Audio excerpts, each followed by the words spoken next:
International day for preventing the exploitation of the environment in war and armed conflicts day आज observe केला जातो. ही जी Wars आहेत, armed conflicts आहेत, यामध्ये humanity सफर करतेच. कितीतरी लोक मरण पावतात, इंज्युअर्ड होतात, शहरेच्या शहरे उद्ध्वस्त होतात. पण एन्व्हायरमेंटचं काय?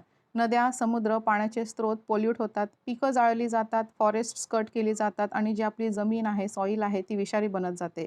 आपल्या सभोवती नॅचरल वर्ल्ड आहे, ज्यामध्ये लिव्हिंग स्पीसीज आहेत, वेदर, क्लायमेट, नॅचरल रिसोर्सेस आहेत, जी आपल्याला अफेक्ट करत असतात आणि ज्यांना आपण अफेक्ट करतो. म्हणूनच आजच्या या दिवसाची निर्मिती केली गेली आहे, जेणेकरून पीस आणि सिक्युरिटीचं गॅरंटर म्हणून आपण काम करू शकू, एन्व्हायरमेंटचं प्रोटेक्टर आपण बनू शकू, तिचं प्रोटेक्शन आपण करू शकू. तर आपलं जे प्लॅनेट आहे ते एंडेंजर्ड आहे, कारण संपूर्ण सोलार सिस्टीममध्ये एकुलतं एक लिव्हिंग प्लॅनेट आहे आणि म्हणूनच ह्या एंडेंजर्ड प्लॅनेटला वाचवण्यासाठी मिलिटरी कॉन्फ्लिक्ट्समधील एक्सप्लॉयटेशन रोखावं लागेल, याची आठवण करून देणारा आजचा हा दिवस आहे. 2001 पासून युनायटेड नेशन्सद्वारा ह्या दिवसाची सुरुवात करण्यात आली आहे. 6 नोव्हेंबर रोजी हा दिवस इथे ऑब्झर्व केला जातो. लक्षात घ्या, international day for preventing the exploitation of the environment in war and armed conflicts day. तर हा छोटासा इन्फॉर्मेटिव्ह व्हिडिओ मला सापडला आणि इथे तो तुम्हाला शेअर करते आहे.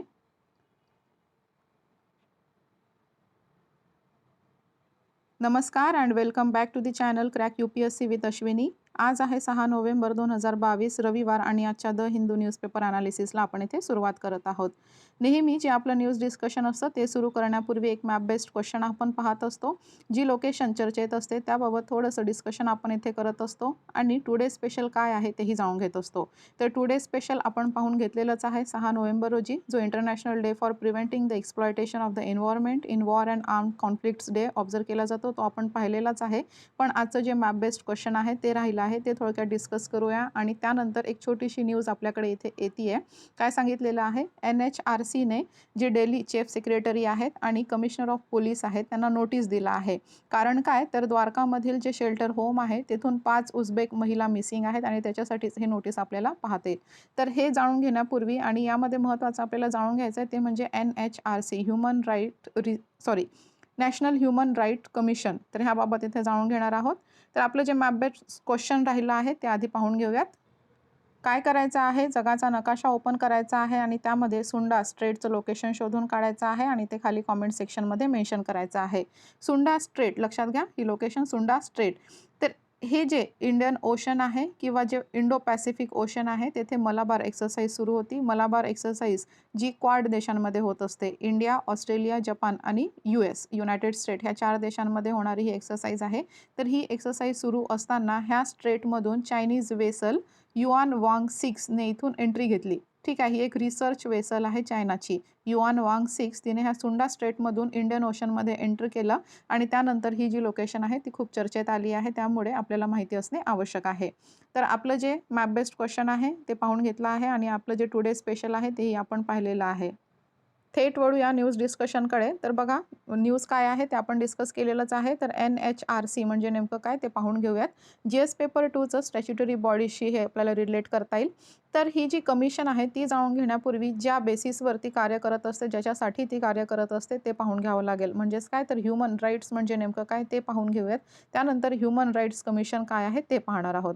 तर ह्युमन राईट्सनुसार म्हणजे जी युनायटेड नेशन्सची डेफिनेशन आहे त्याच्यानुसार अशी राईट्स जी सगळ्याच ह्युमन बिंग्सना इनहेरंट असतील, सगळ्यांनाच ती लागू असतील, ज्याच्यामध्ये race, sex, nationality, ethnicity, language, religion, स्टेटसची पर्वा केली जाणार नाही.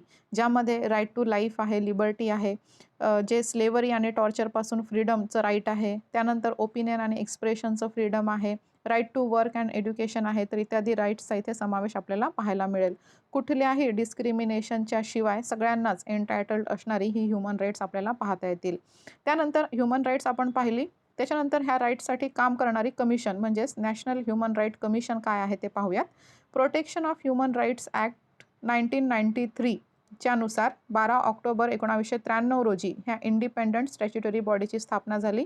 स्टॅच्युटरी बॉडी आणि कॉन्स्टिट्युशनल बॉडीचा जो डिफरन्स आहे तो मी भरपूर वेळा सांगितलेला आहे, तरीही एकदा रिपीट करते, तेवढीच रिव्हिजन होऊन जाईल. तर स्टॅच्युटरी बॉडी म्हणजे काय, आपलं जे इंडियन कॉन्स्टिट्यूशन आहे त्यामध्ये त्याच्याबाबत काहीही दिलेलं नाही आहे आणि एखादा ॲक्ट पास करून आपण जेव्हा एखादी इस्टॅब्लिशमेंट करत असतो तेव्हा त्याला स्टॅच्युटरी बॉडी असं म्हणायचं. आणि ऑलरेडी कॉन्स्टिट्यूशनमध्ये जर त्या बॉडीबद्दल दिलेलं आहे तर त्याला आपण कॉन्स्टिट्यूशनल बॉडी असं म्हणायचं. तर ही जी NHRC आहे ती स्टॅच्युटरी बॉडी आहे, लक्षात घ्या. इंडिपेंडंट स्टॅच्युटरी बॉडी आहे. Protection of human rights act 1993च्या अंतर्गत 12 ऑक्टोबर 1993 रोजी याची स्थापना करण्यात आली आणि 2006 मध्ये ह्या ॲक्टमध्ये इथे अमेंडमेंटसुद्धा करण्यात आलेली आहे. हेडक्वार्टर न्यू दिल्लीला पाहता येईल आणि 2018 मध्ये नुकतेच म्हणजे 2-3 वर्षांपूर्वी 25 वर्ष हिला पूर्ण झालेले आहेत. मग ही NHRC जी आहे ती कशाचं प्रोटेक्शन करते? जी काही राईट टू लाईफशी रिलेटेड राईट्स आहेत, लिबर्टीशी रिलेटेड राईट्स आहेत, इक्वॅलिटी, डिग्निटी किंवा जी इंडियन कॉन्स्टिट्यूशन, इंटरनॅशनल कॉन्व्हेंट्स जे आहेत त्यांच्याद्वारा प्रदान केली गेलेली, त्यांच्याद्वारा गॅरंटी केली गेलेली जी राईट्स आहेत त्यांच्या संरक्षणासाठी भारतातील वॉच डॉग एजन्सी म्हणूनही कार्य करत असते. 1991ची जी पॅरिस प्रिन्सिपल्स आहेत ज्यामध्ये ह्युमन राईट्सचं प्रमोशन आणि प्रोटेक्शन सांगितलेलं आहे, ज्याला 1993 मध्ये UNGAने समर्थन दिलेलं आहे, त्यावरच बेस्ड आपल्याला ही NHRC पाहायला मिळेल. याच्या कंपोजिशनबाबत पाहून घेऊयात. तर याच्यामध्ये 1+5+7 असं स्ट्रक्चर पाहायला मिळेल. लक्षात घ्या, 1+5+7 एक चेअरपर्सन असतील, 5 फुल टाईम मेंबर्स असतील आणि 7 डीम्ड मेंबर्स इथे पाहायला मिळतील. जे चेअरपर्सन आहेत ते retired CJI chief justice of India किंवा सुप्रीम कोर्टचे जज असायला हवेत. त्यानंतर यांची जी अपॉइंटमेंट आहे ती प्रेसिडेंटद्वारा होत असते, पण याच्यासाठी एका 6 मेंबर कमिटीचं रिकमेंडेशन इथे गरजेचं असतं. तर ही जी 6 मेंबर कमिटी आहे त्याच्यामध्ये एक प्राईम मिनिस्टर असतील आणि इतर 5 मेंबर यात असतील. जे प्राईम मिनिस्टर आहेत ते हेड म्हणून इथे कार्य करत असतात आणि जी इतर 5 मेंबर्स आहेत त्याच्यामध्ये लोकसभाचे स्पीकर असतील, राज्यसभाचे डेप्युटी चेअरमॅन असतील, त्यानंतर लोकसभा आणि राज्यसभाचे अपोजिशन पार्टी लीडर्स असतील आणि एक युनियन होम मिनिस्टर असतील.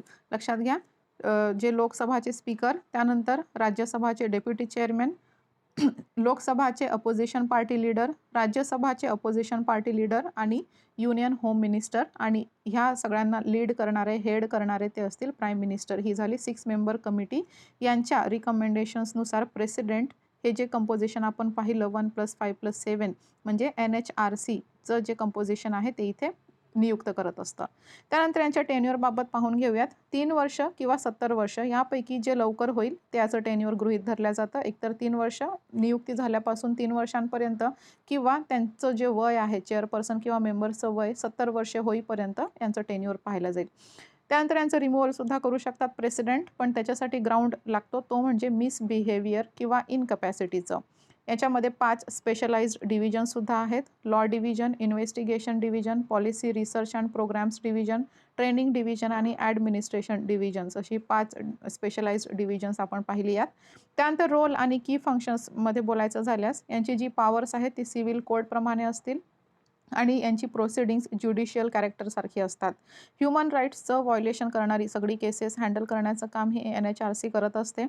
कुठल्याही ज्युडिशियल प्रोसिडिंग्समध्ये जिथे ह्युमन राईट्सचं व्हायोलेशन बाबतची कुठली केस असेल तिथे इंटरफेअरही करू शकते, तशी पॉवर्स NHRCला आहेत. त्यानंतर जी ऑफिसर्स आहेत किंवा इन्व्हेस्टिगेशन एजन्सीज आहेत आपल्या भारताच्या लेवलवर किंवा आपली स्टेट लेवलवरची जी काही एजन्सीज असतील किंवा ऑफिसर्स असतील त्यांचं युटिलायझेशन ही करू शकते तिच्या कामासाठी. म्हणजे जर CBIचा यूज करायचा असेल तर ती करू शकते. त्यानंतर जी पोलीस असेल आपल्या स्टेट लेवलवर तर पोलिसांचाही वापर ती करू शकते, तर त्यांचं युटिलाइज करू शकते. त्यानंतर एक महत्त्वाची लाईन इथे लक्षात घ्या, 1 वर्षाच्या आत इन्क्वायरी ही करू शकते. म्हणजे काय, आज जसं 6 नोव्हेंबर 2022 आहे तर 6 नोव्हेंबर 2023च्या पूर्वीच आज घडलेल्या गुन्ह्याची नोंद झाली पाहिजे, त्याच्यावरच ती एन्क्वायरी करू शकते. जर पुढच्या वर्षी 7 नोव्हेंबरला याची जर नोंद झाली NHRCकडे तर त्याच्यावरती एन्क्वायरी करू शकत नाही. जर केस सुरू आहे तर ती सुरू राहू शकते दुसऱ्या वर्षीही, तिचा निकाल कधीही लागू शकतो, पण तिची एन्क्वायरी करण्यासाठी तिला 1 वर्षाच्या आत NHRCकडे नोंद होणे आवश्यक आहे. याची फंक्शन्स आणि पॉवर्स पाहून घेऊयात. फंक्शन्स ही रिकमेंडेटरी नेचरची आहेत. कुठलेही पनिशमेंटचे पॉवर हिच्याकडे नाहीत, पनिश करू शकत नाही, फाईन दंड ठोकू शकत नाही. याची जी पॉवर आणि ज्युरिस्डिक्शन आहेत त्याच्यामध्ये लिमिटेड रोल्स आपल्याला पाहता येईल. प्रायव्हेट पार्टीजमध्ये जर ह्युमन रिसोर्सेस किंवा ह्युमन राईट्सबाबत कुठला गुन्हा झाला असेल तर त्याच्याबाबत कुठलंही पॉवर NHRCकडे नाही आहे. त्यानंतर स्टेट गव्हर्नमेंटच्या कंट्रोलमधील जी काही जेल्स आहेत, इन्स्टिट्यूशन्स आहेत त्यांना व्हिजिट करून तिथली जी कैदी आहेत त्यांची लिव्हिंग कंडिशन्स चेक करू शकते आणि त्याच्यानुसार ही रिकमेंडेशन्स देऊ शकते. कॉन्स्टिट्यूशन्सची सेफगार्ड रिव्ह्यू करण्याचं काम ही करत असते. ह्युमन राईट्सचं प्रमोशन आणि रिसर्च करणे हे हिचं महत्त्वाचं कार्य आहे. ह्युमन राईट्सबाबतची लिटरसी स्प्रेड करण्याचं सुद्धा महत्त्वाचं कार्य ही करत असते. यानंतर ॲन्युअल रिपोर्ट ही देत असते सेंट्रल गव्हर्नमेंट आणि स्टेट गव्हर्नमेंटला. बघा, आपण नॅशनल लेवलवरची ह्युमन राईट कमिशन पाहिली, त्यानंतर इंटरनॅशनल लेवलवर सुद्धा ह्युमन राईट काउन्सिल जी आहे कमिशन ही कार्यरत आहे. इंटरनॅशनल ह्युमन राईट्स काउन्सिलबाबत इथे बोलूयात. इंटर गव्हर्नमेंटल बॉडी आपल्याला पाहायला मिळेल, जी UNGA द्वारा 15 मार्च 2006 मध्ये स्थापना करण्यात आली होती. पूर्वीची युनायटेड नेशन्स कमिशन रिप्लेस करून त्याऐवजी ह्युमन राईट काउन्सिल इथे स्थापन करण्यात आली. संपूर्ण जगामध्ये ह्युमन राईट्सचं प्रमोशन आणि प्रोटेक्शन स्ट्रेंथन करण्यासाठी ही कार्यरत असते. ह्युमन राईट्सचं व्हायोलेशन होत असेल तर त्यांना ॲड्रेस करणे, रिकमेंडेशन देणे हे हिचं महत्त्वाचं कार्य आहे. वर्षभर सातत्याने थीमॅटिक जे ह्युमन राईट इश्यूज आहेत त्यांच्यावर ही डिस्कस करत असते. जिनेवा येथे जे UNचं ऑफिस आहे तिथे इथे मीटिंग होत असतात आणि 47 युनायटेड नेशन्सची मेंबर्स आहेत ती ह्या काउन्सिलमध्ये पार्टिसिपेट करत असतात. तर ही जी न्यूज आहे ज्यामध्ये आपण पाहिलं 5 उझबेक महिला द्वारकामधील जे शेल्टर होम आहे तेथून मिसिंग आहेत. तर इथे NHRCचा रोल काय आहे ते आपण पाहून घेतलेला आहे. NHRC म्हणजे नेमकं काय आणि सोबतच जी इंटरनॅशनल लेवलवरची ह्युमन राईट काउन्सिल आहे तिच्याबाबतही आपण इथे जाणून घेतलेलं आहे. त्यानंतर नेक्स्ट न्यूजकडे वळूयात. आज न्यूज फार कमी आहेत आणि आज रविवार असल्यामुळे एडिटोरियल ही येत नाही, पण सायन्स एक पेज आलेला आहे. तो नेहमीच प्रत्येक रविवारी सायन्स पेज येत असतो, त्याच्यावर आपल्याला खूप चांगला डेटा मिळणार आहे. तर न्यूज जी छोटी छोटी आहेत 1-2 ती कव्हर करून घेऊयात पहिले आणि त्यानंतर आपलं जे सायन्स पेज आहे ते पाहूयात. इथे छोटीशी न्यूज आपल्याला पाहता येईल. काय म्हटलेलं आहे, इराणची पहिलीच 3 स्टेज लॉन्च व्हेइकलची टेस्टिंग करण्यात आलेली आहे, जी सॅटेलाइट्स कॅरी करू शकते. बघा, 80 किलोग्राम वजनाचं सॅटेलाइट ही कॅरी करू शकते आणि 500 किलोमीटर जे अर्थ सरफेस आहे त्याच्यावरून 500 किलोमीटर ऑर्बिटवर त्यालाही प्रस्थापित करू शकते. तर ही 3 स्टेज म्हणजेच मल्टी स्टेज रॉकेट आपण याला म्हणू शकतो. हिचं नाव आहे गायम 100 मे बी प्रोनाउन्सिएशन थोडं वरखाली होऊ शकतं. गायम 100 असं हिचं नाव आहे आणि इराणने हिची टेस्टिंग केलेली आहे. तर वन डे एक्झामसाठी हे जे आहे ही जी न्यूज आहे ती महत्त्वाची ठरू शकते. लक्षात घ्या, गायम इराणची ही 3 स्टेज लॉन्च व्हेइकल आपल्याला पाहता येईल. 80 किलोचं सॅटेलाइट ती लॉन्च करू शकते, 500 किलोमीटर ऑर्बिटवर त्याला प्रस्थापित करू शकते. तर एवढंच इथे महत्त्वाचं आहे. त्यानंतर सायन्स पेज जसं मी सांगितलं होतं, पण त्यापूर्वी आपल्या काही न्यूज राहिल्या असतील त्या इथे पाहून घेऊयात. तर न्यूज आपल्या बहुतेक संपलेल्याच आहेत, कारण बिझनेस पेजवरही काही महत्त्वाचं नाहीच आहे. तर आपलं जे सायन्स पेज आहे ते इथे डिस्कस करूयात. खूप चांगला डेटा इथे आलेला आहे. 3 ते 4 आपल्याला छोटे छोटे आर्टिकल्स इथे डिस्कस करायचं आहे. बघा, जी ग्लेशियर्स आहेत त्या बाबतीतचा हा डेटा आहे. युनेस्कोने सांगितलेला आहे, युनेस्कोने दिलेला हा डेटा आहे. युनायटेड नेशन्सची बॉडी आहे, तिने स्टडी केलेली आहे आणि जी काही आपण टेम्परेचर इन्क्रीज थांबवण्यासाठी एफर्ट्स घेत आहोत ते सगळे पाण्यात गेलेले आहेत असंही सांगते आहे. म्हणजेच काय, तर युनेस्कोचं वर्ल्ड हेरिटेज लिस्टमधील 3रं जे ग्लेशियर आहे ते सुद्धा थ्रेटच्या मार्गावर आहे, ते संपूर्णपणे व्हॅनिश होणार आहे असं इथे सांगितलं जात आहे. म्हणजे जी काही आपण एफर्ट्स घेत आहोत ती सगळी व्यर्थ ठरलेली आहेत. प्री इंडस्ट्रियल इरापूर्वी जे टेम्परेचर होतं पूर्वी ते आता मेंटेन राहिलं असतं तर कमीत कमी 2/3 पोर्शन तरी आपण ह्या माउंटेनचं ग्लेशियरचं वाचवू शकलो असतो. पण ते आता राहिलं नाही आहे आणि त्याच्यामुळेच हे वितळत आहे आणि त्याच्यामुळे खूप सारे प्रॉब्लेम्स आपण भविष्यात फेस करू शकतो असं सांगण्यात आलेलं आहे. आणि COP27 मध्ये डिलिगेटसाठी हे एक मोठं चॅलेंज असणार आहे असं युनेस्को इथे सांगतो आहे. 2022ची UNCCC म्हणजेच United nations climate change conference 6 ते 18 नोव्हेंबरमध्ये ह्या दरम्यान इजिप्तमध्ये होणार आहे. COP27 मध्ये याच्यावर सोल्युशन्स फाइंड करण्यासाठी क्रुशियल रोल इथे पाहता येईल आणि त्यामध्ये युनेस्को सांगतो आहे की युनेस्कोची मदत इथे मिळणार आहे. जर इथे खूप चांगली काही पावलं उचलली जातील तर युनेस्को त्याला मदत करणार आहे असं ते सांगतं. कार्बन एमिशनसोबतच ग्लेशियर मॉनिटरिंग आणि प्रिझर्वेशनसाठी काही नवीन इंटरनॅशनल फंडची निर्मिती केली गेली पाहिजे असं युनेस्को इथे सुचवतो.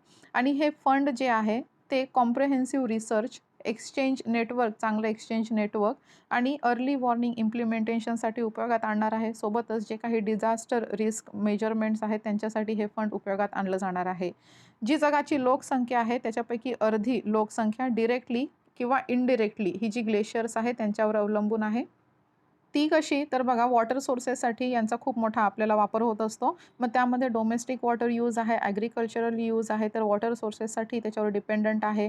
आणि दुसरं म्हणजे महत्त्वाचं पॉवर जनरेशन. तर ह्या पॉवर जनरेशनसाठी सुद्धा अर्धी पॉप्युलेशन ह्या ग्लेशियर्सवर डिपेंडंट आहे. जी ग्लेशियर्स आहेत ती पिलर्स मानली जातात बायोडायव्हर्सिटीची, कारण कितीतरी इकोसिस्टम्सला फीड करण्याचं ही काम करत असते आणि त्याचं रॅपिड मेल्टिंग जे आहे त्याच्यामुळे काही आपण कॉन्सिक्वेन्सेस फेस करू शकतो, ते म्हणजे वॉटर स्कार्सिटी. त्यानंतर फ्लडिंगसारखे काही नॅचरल डिझास्टर रिस्क आहेत ती फेस करू शकतो, ती टाळता येऊ शकत नाही. त्यानंतर सी लेवल राईज झाल्यामुळे जी काठावरची शहरं आहेत त्यांना डिस्प्लेस करण्याची वेळ येऊ शकते, असं इथे सांगण्यात आलेलं आहे. तर ही स्टडी काय हायलाईट करते, जी ग्रीन हाऊस गॅसेस एमिशन आहे आणि ती कट करण्यासाठी अर्जंट नीड ही सांगते आहे. सोबतच नॅचरल बेस्ड सोल्युशनमध्ये इन्व्हेस्टमेंट करण्यासाठी सुद्धा ही स्टडी सांगते आहे. 50 युनेस्को वर्ल्ड हेरिटेज साईट्स आहेत, ज्यामध्ये 10% ग्लेशियर्सचं ते घर मानलं जातं. युनेस्को आणि IUCN ह्या दोघांनी मिळून पार्टनरशिप केलेली आहे. 2000 पासून ग्लेशियर्स जी आहेत ती स्पीडीली वितळत आहेत, जे कार्बन एमिशन आहे त्याच्यामुळे हा इफेक्ट झालेला पाहता येईल. 58 बिलियन टन आईस जे आहे ते प्रत्येक वर्षी इथे वितळत आहे. 58 बिलियन टन आईस वितळणे म्हणजे याचं जर आपल्याला क्वांटिटी काढायची झाल्यास फ्रान्स आणि स्पेनचं जे ॲन्युअल वॉटर यूज आहे, एका वर्षात फ्रान्स आणि स्पेन जितकं पाणी वापरतं तितकं पाणी हे 58 बिलियन टन आईस इथे मेल्ट होत आहे आणि 5% ग्लोबल सी राईज याच्यामुळे होते आहे, असं इथे सांगण्यात आलेलं आहे. तर 5% सी लेवल राईज होण्यामागे हे जे ग्लेशियर मेल्टिंग आहे ते कारणीभूत आहे. त्यानंतर बघा आणखीन एक डेटा इथे पाहून घेऊयात स्नेक बाईट बाबतचा. 64,000 प्रत्येक वर्षी इतक्या स्नेक बाईटच्या केसेस आपण भारतात पाहतो आणि त्याच्यामध्ये सगळ्यात पहिला क्रमांक लागतो तो उत्तर प्रदेशचा. त्यानंतर दुसऱ्या क्रमांकावर आहे मध्य प्रदेश आणि तिसऱ्या क्रमांकावर आहे राजस्थान. 64,000 पेक्षा जास्त 64,000 ते 78,000 डेथ्स ह्या स्नेक बाईटमुळे भारतात पाहायला मिळतात. जे स्नेक बाईट आहे ते निग्लेक्टेड ट्रॉपिकल डिझीज आहे, ज्याच्याकडे फारसं लक्ष दिलं जात नाही. भारत आणि काही लो इन्कम कंट्रीज आहेत ज्याच्यामध्ये हा एक मेजर पब्लिक हेल्थ प्रॉब्लेम पाहता येईल. नॅचरल कम्युनिकेशन्स नावाची एक स्टडी आहे ज्याच्यामध्ये सांगितलं आहे की भारतामध्ये 64,100 ते 78,600 डेथ्स पर इयर ह्या स्नेक बाईटमुळे होत असतात. त्यानंतर बघा 80% जी ग्लोबल डेथ्स आहेत ती ह्या स्नेक बाईटमुळे आपल्या भारतात होता. 2008 नंतर 14 वर्षाच्या नंतर स्नेक बाईटवरचा डेटा हा पब्लिश झालेला आहे यावर्षी. तर बघा या स्टडीमध्ये पूर्वी काय सांगितलं जात होतं, इंडियामध्ये हाफ जी पॉप्युलेशन आहे ग्लोबलमध्ये जर 100 डेथ्स होत असतील स्नेक बाईटमुळे तर त्याच्यापैकी 50 डेथ ह्या भारतात होतात, असं हे सांगण्यात येत होतं. पण ही जी करंट स्टडी आहे त्याच्या अनुसार हे 50% नाही तर 80% प्रमाण भारतात आहे ग्लोबल डेथ्सचं. म्हणजे 100 पैकी 80 डेथ्स स्नेक बाईटमुळे ह्या फक्त भारतात होत असतात आणि यामध्ये सगळ्यात पहिला क्रमांक उत्तर प्रदेशचा आहे, ज्यामध्ये 16,100 डेथ्स आहेत प्रत्येक वर्षी. MP मध्ये 5,790 आणि राजस्थानमध्ये 5,230 स्नेक बाईट डेथ्स आपल्याला इथे पाहायला मिळतील. त्यानंतर बघा आणखीन एक कॅटेगरी इथे पाहिली जाते ती म्हणजे एज स्टँडर्डाईज. याच्यामध्ये भारतामध्ये जो रेट आहे तो आहे 4, 1 लाखांमध्ये 4 व्यक्ती असा हा रेट आहे. एज स्टँडर्डाईज रेट याला म्हटलं जातं. तर भारतापेक्षा फक्त एकाच देशाचा रेट इथे जास्त आहे, तो म्हणजे सोमालिया, जो की 4.5 इतका आहे. तर हा एज स्टँडर्डाईज म्हणजे नेमका काय असतो, जी डिफरंट एज स्ट्रक्चर आहेत त्याच्यानुसार डिफरंट कंट्रीज इथे आपण पाहता येतात. डिफरंट कंट्रीजला इथे स्ट्रक्चर केलं जातं. इंडियामध्ये छत्तीसगड, उत्तर प्रदेश आणि राजस्थान यामध्ये एज स्टँडर्डाईज रेट आपल्याला जास्त पाहायला मिळेल. छत्तीसगडमध्ये 6.5% आहे, उत्तर प्रदेशमध्ये 6% आहे आणि राजस्थानमध्ये 5.8% हा एज स्टँडर्डाईज रेट पाहायला मिळेल. जी काही नॅशनल स्ट्रॅटेजीज आहेत ती वर्क करताना इथे दिसत नाहीत किंवा कुठलीही चांगली नॅशनल स्ट्रॅटेजी आपल्याला आढळत नाही भारताच्या लेवलवर. रिसेंटली ICMR म्हणजेच Indian council for medical research यांनी नॅशनल सर्वे एक लॉन्च केलेला आहे ही जी स्नेक बायटिंग आहे त्याच्यावर. सिम्पल अवेअरनेस प्रोग्रामपेक्षा खूप काही करण्याची गरज आहे असे ते सांगण्यात आलेलं आहे, कारण स्नेक बाईट हे स्नेक एन्व्हायरमेंट ह्युमन कॉन्फ्लिक्ट आपल्याला पाहता येईल, जे कितीतरी सोशिओ कल्चरल रिलिजियस ॲस्पेक्टने बांधलेलं आहे. डेथ्स जर कमी करायच्या असतील तर प्रायमरी हेल्थ केअर आपल्याला चांगलं करावं लागेल असे ते सुचवण्यात आलेलं आहे. तर हेल्थ केअरबाबत इथे बोलूयात. स्नेक जे वेनॉम आहे, स्नेक अँटी वेनॉमवर जास्त भर दिला जातो. म्हणजे स्नेक अँटी वेनॉम आपल्याकडे जास्तीत जास्त उपलब्ध असले तरी त्याचा रीच पाहता येत नाही, त्यामुळे स्नेक अँटी वेनॉमवर भर देत आलो आहोत. पण त्यापेक्षा जर त्याचं ॲक्सेस आणि क्वालिटी ऑफ केअर ह्या दोघांवर जर भर दिला तर त्याचा रीच आपल्याला चांगला पाहता येईल आणि जी कंडिशन आहे आज भारताची ती सुधारता येईल. जी प्रायमरी हेल्थ केअर आहे त्यांना इम्प्रूव्ह करण्याची गरज आहे, कारण जवळपास ॲक्यूट मेडिकल इमर्जन्सी असणे आवश्यक आहे. ग्लोबल टार्गेट जो आहे 2030पर्यंत स्नेक बाईट अर्ध्याने कमी करायचे आहेत. लक्षात घ्या, ग्लोबल टार्गेट म्हणजे 2030पर्यंत स्नेक बाईट अर्ध्यावर आणण्याची आहेत. आणि कुठलीही ॲक्शन जर केली नाही तर हे जे आपलं गोल आहे ते अटेंड करता येणार नाही, असं इथे सांगण्यात आलेलं आहे. कॉस्टली ड्रग्ज किंवा डायग्नोसिसपेक्षा कम्युनिटी बेस्ड प्रोग्राम आणि हेल्थ सिस्टीम स्ट्रेंथन करण्यावर भर दिला गेला पाहिजे, जेणेकरून ही जी केसेस आहेत भारतामध्ये आणि संपूर्ण ग्लोबल लेवलवर ती आपण आटोक्यात आणू शकू. तर एक खूप वाईट डेटा आपल्या भारतासाठी म्हणता येईल, जिथे 80% जी स्नेक डेथ्स आहेत ती फक्त भारतात होतात ग्लोबल लेवलवर कंपेअर करायचं झाल्यास. त्यानंतर आणखीन एक महत्त्वाचा टॉपिक आहे, तो म्हणजे चाइल्ड मॅरेजेस. तर इथे खूप चांगला डेटा दिलेला आहे, तोही थोडक्यात आपण इथे पाहून घेऊयात. तर चाइल्ड मॅरेज एंड करण्यासाठी प्रयत्न करणारी जी ग्लोबल प्रोग्राम स्टीरिंग कमिटी आहे, ग्लोबल प्रोग्राम स्टीरिंग कमिटी आहे, ती इंडियाला व्हिजिट करणार आहे आणि ज्यामध्ये स्टेटची काय इंटरव्हेन्शन्स आहेत या बाबतीत ते जाणून घेणार आहेत. तर ही कमिटी म्हणजेच कोणती? UNFPA आणि UNICEF. UNFPA, UNICEF global programme to end child marriage ही कमिटी आहे, स्टीरिंग कमिटी आहे, जी भारतात व्हिजिट करणार आहे. याच्यानुसार 10 मिलियन जी ब्राईड्स आहेत ती चाइल्ड ब्राईड्स पाहायला मिळतात आणि ग्लोबली हा डेटा आपण बघतो आहोत आणि पॅन्डेमिकमध्ये तर हा डेटा आणखीनच वाढलेला आहे. भारताच्या बाबतीत बोलायचं झाल्यास 2005-06 मध्ये 47.4% होतं हे रेट जे आहे चाइल्ड ब्राईडचं, ते 47.4% होतं. 2015-16 मध्ये 26.8% झालं आहे आणि त्यानंतर 2020-21 मध्ये ते 23.3% झालेलं आहे.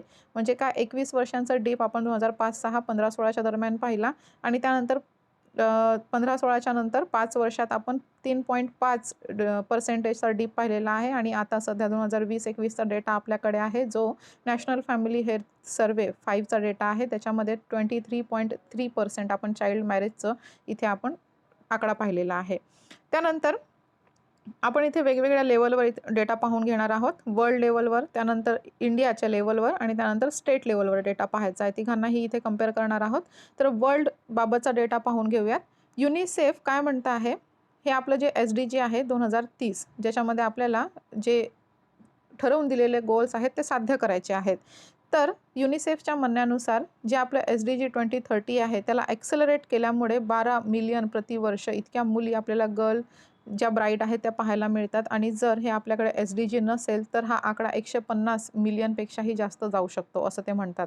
मागच्या 5 वर्षात साऊथ आफ्रिकाची जी पोझिशन आहे त्याने ग्रेट प्रोग्रेस केलेला आहे. 50% हा जो आकडा आहे तो 30% आलेला आहे. एक खूप चांगला ग्रेट प्रोग्रेस आपल्याला इथे साऊथ एशियन कंट्रीजमध्ये पाहायला मिळेल. चिल्ड्रन आणि चिल्ड्रनची राईट्स तीच नाही तर इन्फंट आणि मॅटर्नल डेथसुद्धा याच्यामुळे होत असतात. तर ॲडोलसंट मदर जर असेल तर त्याच्यामुळे डेथचा प्रमाण जास्त वाढत असतो आणि चिल्ड्रनमध्ये स्टंटेड ग्रोथ आपल्याला पाहायला मिळते. लो वेट जे न्यूबॉर्न असतात ती पाहायला मिळतात. नॅशनल फॅमिली हेल्थ सर्वे 5च्या म्हणण्यानुसार 2019-21 मध्ये आपल्याकडे जे स्टंटिंग होतं स्टंटेड चिल्ड्रनचं प्रमाण ते 35.5% पाहायला मिळेल. त्यानंतर भारताच्या बाबतीत इथे जाणून घेऊयात. आपल्याकडे जे डिक्लाईन आहे ते होतच आहे, म्हणजे कंटिन्यू डिक्लाईन आहे, ही चांगली गोष्ट आहे. पण तरीही 23.3% हा आकडा ह्यूज नंबर आहे आणि 8 जी स्टेट्स आहेत त्याच्यामध्ये नॅशनल ॲव्हरेज आहे त्याच्यापेक्षाही हा आकडा जास्त पाहायला मिळतो चाइल्ड मॅरेजेसचा. त्याच्यामध्ये वेस्ट बेंगॉल टॉप करतो, बिहार आणि त्यानंतर त्रिपुराचा क्रमांक लागतो, तिथे 40%पेक्षाही जास्त चाइल्ड मॅरेजेस आपल्याला आढळून आलेले आहेत. त्यानंतर राईट्स वर्कर्स अँड वेलफेअर्स ऑफिशियल्सच्या म्हणण्यानुसार चाइल्ड मॅरेजेसचं महत्त्वाचं कारण म्हणजे पॉवर्टी, एड्युकेशन, त्यानंतर इन्फ्रास्ट्रक्चर आणि फॅसिलिटीज नसणे, हेल्थकेअर नसणे, न्यूट्रिशनल आणि जे रिग्रेसिव्ह सोशल नॉर्म्स आहेत त्यांच्यामुळे आणि महत्त्वाचं म्हणजे इनइक्वालिटीज, याच्यामुळे चाइल्ड मॅरेजेस खूप जास्त होत असतात. काही स्ट्रॉंग लॉज, स्ट्रिक्ट एन्फोर्समेंट ही करण्यापेक्षा मुलींना शिक्षण देणे, वोकेशनल ट्रेनिंग्स देणे, जेणेकरून ती फिनान्शियली इंडिपेंडंट होतील, असंही जी वेलफेअर ऑफिशियल्स आहेत ती सुचवतात, राईट्स वर्कर्स अँड वेलफेअर्स ऑफिशियल्स. तर हा नॅशनल लेवलवरचा डेटा आपण पाहिला. त्यानंतर स्टेट लेवलवरचा थोडा डेटा पाहून घेऊयात. तर बघा, चाइल्ड मॅरेज हे हाय फर्टिलिटी, पुअर मॅटर्नल आणि चाइल्ड बर्थ आणि विमेनचं लो सोशल स्टेटस इथे दर्शवत असतो. आणि जी बिगर स्टेट्स आहेत त्याच्यामध्ये वेस्ट बेंगॉल आणि बिहारचा इथे क्रमांक लागतो, ज्याच्यामध्ये चाइल्ड मॅरेजेस खूप प्रिव्हॅलंट पाहण्यात आलेला आहे. जिथे ट्रायबल पॉप्युलेशन जास्त आहे अशा स्टेटमध्ये चाइल्ड मॅरेजचा रेट जास्त आहे. झारखंडमध्ये 32.2% आहे. चाइल्ड मॅरेजचा रेट आपण पाहत आहोत, 32.2% आहे. झारखंडमध्येच जे इन्फंट मॉर्टॅलिटी रेट आहे ते 37.9% आहे आणि 15 ते 19 वर्षांमधील स्त्रिया जी आहेत ती 65.8% ॲनिमिक तिथे पाहण्यात आलेली आहे. झारखंड बाबतीतचा हा डेटा आपण पाहिलेला आहे.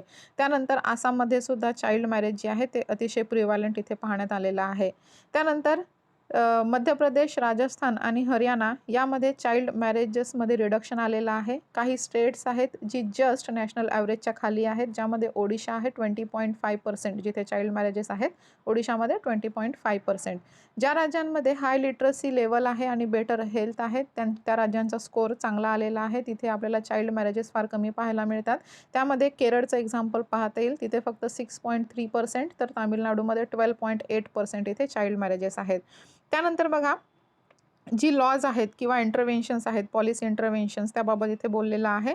यामध्ये 2 महत्त्वाचे ॲक्ट्स पाहता येतील. एक म्हणजे prohibition of child marriage act 2006 आणि दुसरा आहे protection of children from sexual offences act 2012. तर यांचं एम एकच, ते म्हणजे काय, ह्युमन राईट्स किंवा अदर राईट्स जी असतील चिल्ड्रनची त्यांना वाचवणे, त्यांचं प्रोटेक्शन करणे हे याचं एम आहे. सोबतच सेंट्रल गव्हर्नमेंटसुद्धा आपल्या काही सेंट्रलाइज्ड स्कीम आहे, त्याच्यामध्ये बेटी बचाओ बेटी पढाओ सारख्या स्कीम्स आहेत. बेटर इम्प्लिमेंटेशनची एका चांगल्या ग्राउंडची गरज आहे असं इथे सांगण्यात येतं. म्हणजे योजना जरी चांगली असली, बेटी बचाओ बेटी पढाओ ही योजना चांगली असली तरी त्याला बेटर इम्प्लिमेंटेशनची गरज आहे असं इथे सांगण्यात आलेलं आहे. त्यानंतर काही स्टेट इनिशिएटिव्हसुद्धा आहेत, ज्यामध्ये एड्युकेशन, हेल्थकेअर आणि अवेअरनेसवर भर देण्यात आलेला आहे. वेस्ट बेंगॉलचं एक्झाम्पल इथे देण्यात आलेलं आहे, कन्याश्री योजना, ज्यामध्ये हायर स्टडीजसाठी जी मुली असतात त्यांना फिनान्शियल एड इथे प्रदान केला जातो. आणि सोबतच मागणी करण्यात आलेली आहे रूपश्री योजनेची, ज्यामध्ये वन टाईम पेमेंट केलं जाणार आहे. जी कोणी पुअर फॅमिलीज असतील तर तिथे मुलींच्या लग्नासाठी 25,000 रोख इथे वन टाईम पेमेंटची मागणी इथे करण्यात आलेली आहे रूपश्री योजनेअंतर्गत. कन्याश्री आपण पाहिली, हायर स्टडीजसाठी फिनान्शियल एड, आणि रूपश्री वेस्ट बेंगॉलबाबत आपण बोलतो आहोत, यामध्ये वन टाईम पेमेंट 25,000चं लग्न करण्यासाठी.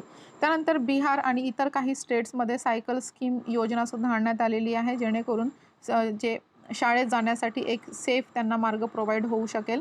त्यानंतर उत्तर प्रदेशमध्ये सुद्धा जी मुली आहेत त्यांना शाळेत परत पाठवण्यासाठीच काही इथे स्कीम्स आणण्यात आली आहेत. त्यानंतर बघा, आपण हे सगळं पाहिलं, त्यामध्ये आणखीन काय करण्याची गरज आहे. सगळ्यात पहिलं आणि महत्त्वाचं म्हणजे मुलींना एम्पॉवर करणे. विमेन एम्पॉवरमेंट इथे महत्त्वाचं ठरणार आहे. प्रॉपर पब्लिक इन्फ्रास्ट्रक्चर असायला हवं, आणि तिसरं आहे सोसिएटल नॉर्म्स जे असतील त्यांना ॲड्रेस करण्याची गरज आहे. ही एक लाँग प्रोसेस असली तरी ग्रामपंचायत लेवलवरही आपण स्टार्ट करू शकतो. चाइल्ड मॅरेज प्रोहिबिशन कमिटी आणि चाइल्ड मॅरेज प्रोहिबिशन ऑफिसर जी आहेत ती याबाबतीत चांगलं कार्य करताना आपल्याला आढळतात. मग यामुळे बघा, ही जी असा ओडिशासारखं एक्झाम्पल आपण प्रस्तुत करू शकू, ज्याच्यामध्ये फक्त आज 12,000च जी गावं आहेत ती राहिली आहेत. बाकी सगळीकडे चाइल्ड मॅरेज फ्री विलेजेस ओडिशामध्ये झालेली आहेत, आणि त्याचं एक उदाहरण इथे सांगण्यात आलेलं आहे की असं उदाहरण आपण इथे प्रस्तुत करू शकू. 2011मधील शिवराज पाटील कमिटी जी आहे त्यांनी अशा इंटरव्हेन्शन्स राबवून कर्नाटकामध्ये जे चाइल्ड मॅरेज आहे, जे 21.3% होतं, 2005-06 मध्ये 42% होतं, ते 21.3% इतकं केलेलं आहे. तर काही चांगले इंटरव्हेन्शन्स आणि पब्लिक प्रोग्राम्स, अवेअरनेस कॅम्पेन जी असतात ती राबवून आपण अशा प्रकारची जी काही सोसिएटल आपल्या भारतात जी प्रिव्हॅलंट आहेत इनइक्वॅलिटीज त्यांना आपण इथे टॅकल करू शकू. तर आजचं न्यूज डिस्कशन इथे थांबवूयात. आपलं एडिटोरियल नसतंच आज, तर सायन्स पेज डिस्कस केलेला आहे. त्यानंतर झालेलं आहे, बहुतेक सगळं झालेलं आहे. ओके, तर उद्या परत भेटूयात नवीन डिस्कशनसह. Thank you so much.